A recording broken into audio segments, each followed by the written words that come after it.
అందరికీ నమస్కారం. ఓం శ్రీ మాత్రే నమః. జీవితంలో ఏమీ లేని స్థాయి నుండి ఉన్నత స్థాయికి ఎదిగేలా చేసే ఆషాఢమాసం దీపారాధన. ఇప్పటికే ఆషాఢమాసం ప్రారంభమైంది. ఆషాఢమాసం శుభకార్యాలకు పనికిరాదు.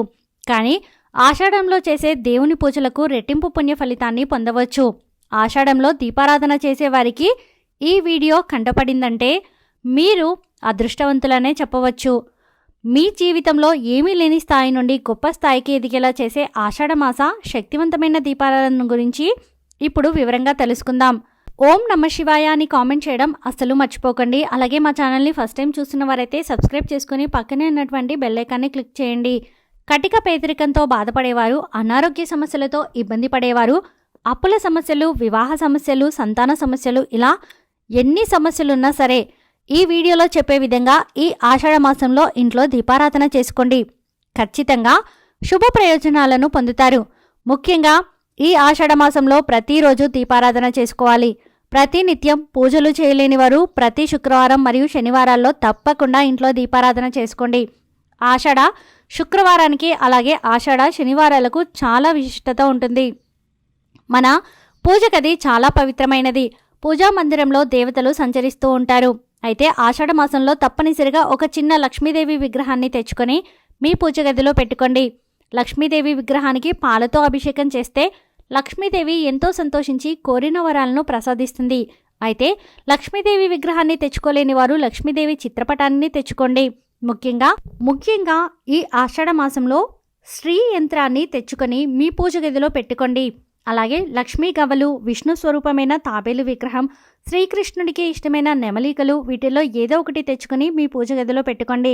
పవిత్రమైన ఈ ఆషాఢమాసంలో లక్ష్మీదేవి భూమిపై సంచరిస్తూ ఉంటుంది. కాబట్టి ఈ ఆషాఢమాసం నెల రోజులు ఇంటి ముందు తప్పనిసరిగా ముగ్గు వేసుకోవాలి. గుమ్మం ముందు ముగ్గు లేకపోతే మీ ఇంట్లోకి లక్ష్మీదేవి ఎప్పటికీ అడుగుపెట్టదు. అలాగే ఇంటి గడపలకు పసుపు రాసి కుంకుమ బొట్లు పెట్టుకోవాలి. కలకలలాడుతున్న గుమ్మాన్ని చూసి మీ ఇంట్లోకి ధనలక్ష్మీదేవి అడుగు పెడుతుంది.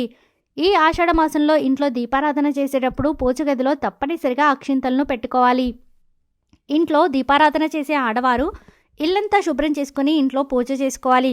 అయితే ఇల్లంతా శుభ్రం చేయలేని వారు ఇల్లంతా పసుపు నీళ్లు చల్లి దీపారాధన చేసుకోవచ్చు.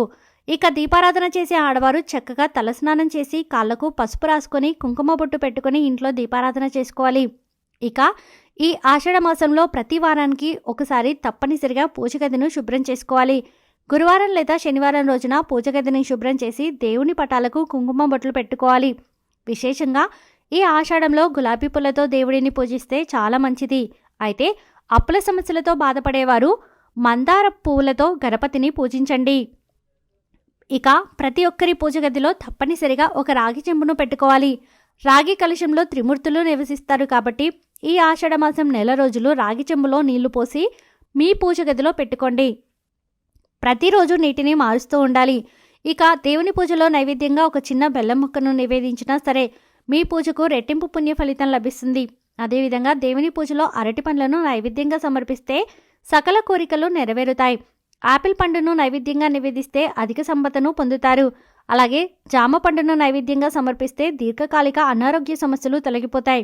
దేవునికి సమర్పించే నైవేద్యాన్ని ప్లాస్టిక్ గిన్నెలో కానీ స్టీల్ గిన్నెలో కానీ నివేదించకూడదు. దేవుడికి సమర్పించే నైవేద్యాన్ని ఎల్లప్పుడూ ఇత్తడి ప్లేట్లోనే నివేదించాలి.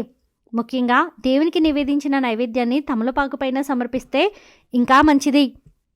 అదేవిధంగా ఇంట్లో దీపారాధన చేసేటప్పుడు తమలపాకు పైన దీపం వెలిగిస్తే మీ కుటుంబానికి అఖండ కుబేర యోగం సిద్ధిస్తుంది. ఎందుకంటే తమలపాకు కాడలో పార్వతీదేవి, మధ్యలో సరస్వతీదేవి, చివర్లో లక్ష్మీదేవి కొలువై ఉంటుంది.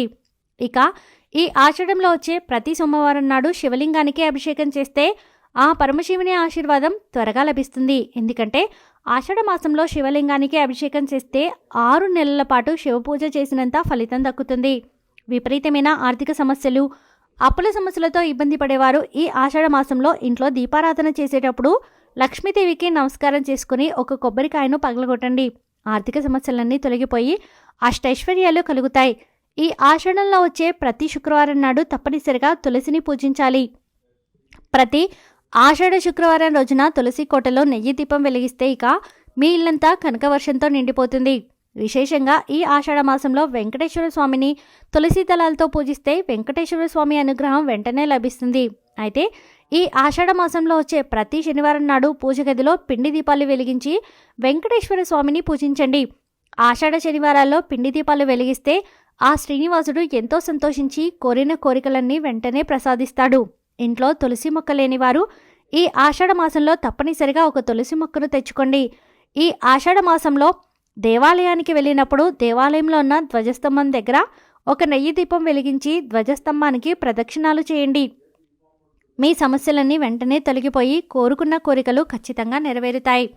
అలాగే మనలో చాలామందికి సొంతింటి కళ ఉంటుంది. అలాంటి వారు దేవాలయంలో కొబ్బరికాయను కొట్టిన తర్వాత 3 కన్నులు ఉన్న కొబ్బరి చెప్పులో నిండుగా పంచదారను వేసి దేవాలయ ధ్వజస్తంభం దగ్గర పెట్టండి. మీ సొంతింటి కళ తప్పకుండా నెరవేరుతుంది. అలాగే ఈ ఆషాఢంలో వీలైనంత ఎక్కువగా రావి చెట్టును పూజించండి. రావి చెట్టులో త్రిమూర్తులు నివసిస్తారు. ఆషాఢ మాసంలో రావి చెట్టు కింద దీపం వెలిగించండి. రావి చెట్టుకు ప్రదక్షిణాలు చేయడం చేస్తే త్రిమూర్తుల ఆశీర్వాదం వెంటనే లభిస్తుంది. ఇక సంతానం కోసం ప్రయత్నించే దంపతులు రావి చెట్టుకు ముడుపు కట్టండి. తప్పకుండా సంతాన సౌభాగ్యం కలుగుతుంది. ఇక కొత్తగా పెళ్ళైన దంపతులు ఈ ఆషాఢ మాసంలో దూరంగా ఉండాలి. కొత్త కోడలను పుట్టింటికి పంపించడం ఆనవాయితీ. ఈ వీడియో మీకు నచ్చితే ప్లీజ్ లైక్ చేయండి. మరికొంతమందికి వీడియోని షేర్ చేయండి. ఫస్ట్ టైం ఛానల్ని చూసిన వారు సబ్స్క్రైబ్ చేసుకుని పక్కనే ఉన్నటువంటి బెల్ ఐకాన్ని క్లిక్ చేయండి. సర్వే జనా సుఖినో భవంతు.